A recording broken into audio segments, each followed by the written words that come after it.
اللہ वस्सलातु वस्सलामु अला रसूलुल्लाह। हज क़िरान के सिलसिले में मुख्तसर अहवाल। जब आप हज क़िरान की करने की इरादा रखते हैं तो पहला स्टेप तो यही होगा कि इवेंचुअली आपने एहराम नहाना है। ये सुन्नत अमल है। पाक होना, इवेंचुअली पाक रहना है। नहा लें, अच्छी बात है, सुन्नत अमल है। नहा लिए जब आप, तो आप उस जिस्म पे खुशबू लगा लें, एहराम पहन लें। एहराम पे खुशबू ना लगाएं, जिस्म पर लगा लें, एहराम पहन लें। उसके बाद आपने 2 रकात सुन्नत पढ़नी है तवाफ़ की, जो कि मकरू वक्त हो तो उसको छोड़ देना है। दुआ करनी है और उसके बाद नियत करनी है। बहुत इंपॉर्टेंट है, नियत करनी है। और नियत होगी इस सिलसिले में हज और उम्रे की, यानी हज क़िरान जब इंसान करने जा रहा है, ये बड़ा हज है और इसमें दम भी बाज़ उलमा के नज़दीक जो है वो 2 दम आते हैं। तो हज क़िरान के अंदर हज और उम्रे दोनों का एहराम एक साथ बनता है और एक दफ़ा लब्बैक कम अज़ कम कहनी है। मर्द को बुलंद आवाज़ से कहना है, औरत को हल्की आवाज़ से कहना है। जब आपने ये कर लिया तो अब आप मीक़ात से रवाना हो जाएंगे, या आपने एहराम का ये जो आपकी नीयत थी वो मुकम्मल हो गई।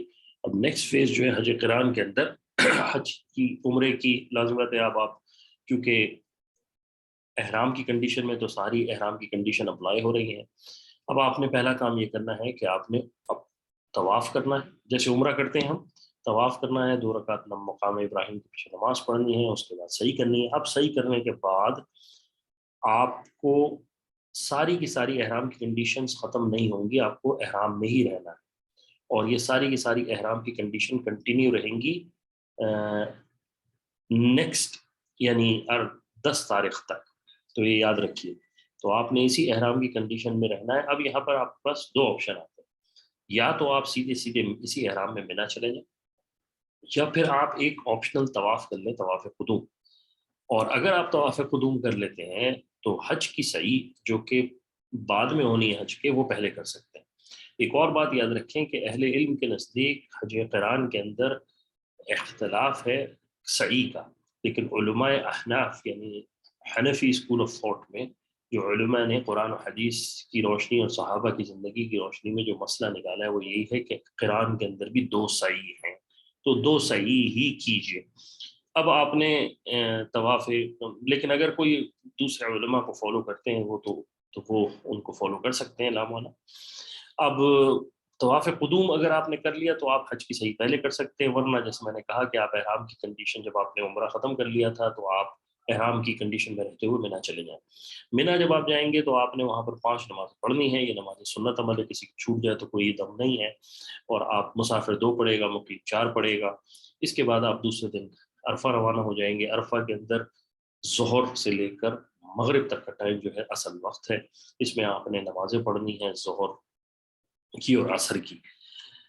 जब आपका अरफा का वक्त ख़त्म हो जाए तो अब रात को मगरिब के वक्त आपने निकलना है। मगरिब के बाद यानी गुरूब आफ्ताब के बाद आपने निकलना है मुज़दलिफ़ा की तरफ, और मुज़दलिफ़ा में जाकर आपने मगरिब और इशा की नमाज़ पढ़नी है।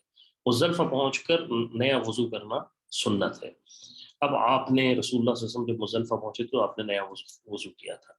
आपने पूरी रात वहाँ गुज़ारनी है। ख़वातीन के लिए या बहुत बूढ़े लोगों के लिए चॉइस है कि वो 1/3 ऑफ द नाइट गुज़ारने के बाद अपने ख़ैमों में जा सकते हैं। लेकिन मर्द हज़रात जो जवान हैं उनको रुकना है, और रुकना भी चाहिए कि पूरी रात गुज़ारें, और ख़वातीन भी पूरी रात गुज़ारें तो अच्छा है। क्योंकि और फजर में सुबह नमाज पढ़ के फिर यहाँ से रवानगी होगी। जब आप रवानगी हो जाएगी तो ये आपका मुज़दलिफ़ा का वकूफ़ भी ख़त्म हो गया। वो इसके बाद आपने 10 तारीख को जो पहला काम करना है वो जमरे पे कंकरी मारनी है। जो लास्ट जमरा है, यानी जो जमरे सबसे बड़ा जमरा है, ये मक्का की तरफ है और मिना से दूर है, मक्का से करीब है। जब आपने कंकरियां साथ मार ली, अब आपने तलबिया छोड़ देना है। और उसके बाद आपने नेक्स्ट काम ये करना है कि आपने कुर्बानी करनी है, और कुर्बानी करने के बाद बाल को काट लेना है। 1/3, 1/3, 1.5 इंच, या 1 पोरे के बराबर, या फिर आप पूरा शेव कर लें। बेहतर ये है कि शेव करें। इसके बाद आप जो है वो अपने कपड़े तब्दील कर सकते हैं, नहा सकते हैं, खुशबू लगा सकते हैं। और अब जो अगला अमल है वो है तवाफ़ ज़ियारा का। तवाफ़ ज़ियारा के लिए अब आप जाएंगे, तवाफ़ ज़ियारा करेंगे। ये आप 10 को भी कर सकते हैं, 11 को भी कर सकते हैं, और 12 की ज़ोहर से पहले पहले कर लें तो बेहतर है। तो अब तवाफ़ ज़ियारा आपने करना है। क्यों?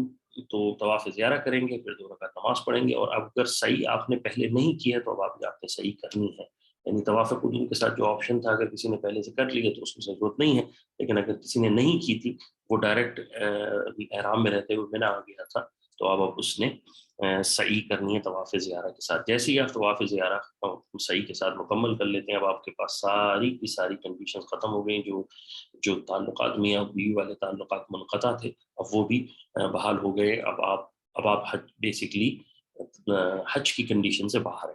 اب ایک کام، اب آپ نے اگلے 2-3 دن مینا میں گزارنے ہیں، اور ساتھ ساتھ کنکریاں تینوں شیطانوں کو مارنی ہے، لیکن فرق صرف اتنا ہے کہ پہلے دن جو کنکری ایک شیطان کو لگی تھی وہ طلوع آفتاب کے بعد لگی تھی، اب جو 2 دن اور مزید کنکری لگنی ہے، 3 دن مزید کنکری لگنی ہے، وہ زوال کے بعد لگیں گی اور شام تک لگیں گی، غروب آفتاب تک لگ سکتی ہے۔ بعض کنڈیشن میں اگر بہت ہی کوئی انتہائی مجبوری ہو تو غروب آفتاب کے بعد بھی لگ سکتی ہے، لیکن اصل وقت جو ہے پہلی کنکری کا، جو پہلے دن کی کنکری ہے، وہ ہے صبح سے لے کر شام تک، اور طلوع آفتاب سے لے کر، اور دوسری کنکری کا زوال کے بعد سے۔ اب آپ کا یہ سارا حج کمپلیٹ ہو گیا، تو آخری چیز رہ گئی طواف وداع۔ جو لوگ میقات سے باہر رہتے ہیں ان کو طواف وداع کرنا ہے۔ طواف وداع جب بھی آپ مکہ چھوڑنے لگیں گے تب کرنا ہے، تب آپ کوئی شخص 12 تاریخ کو چھوڑتا ہے، 13 کو چھوڑتا ہے، 14 کو چھوڑتا ہے، 15 کو چھوڑتا ہے، تو وہ طواف وداع اس دن کرے گا، یا کوئی بھی آخری طواف اگر کوئی بھی نفلی کیا ہوا تو وہ بھی طواف وداع کے مقابل آ سکتا ہے۔ یہ ہے حج قران کا ایک چھوٹا سا مختصر سا جائزہ۔ اللہ تعالیٰ مجھے اور آپ کو عمل کرنے کی توفیق عطا فرمائے۔ اگر اس میں کوئی غلطی ہو اور اہل علم کی بات اس میں مقدم ہو تو اہل علم کی بات کو مقدم رکھیے۔ والسلام علیکم۔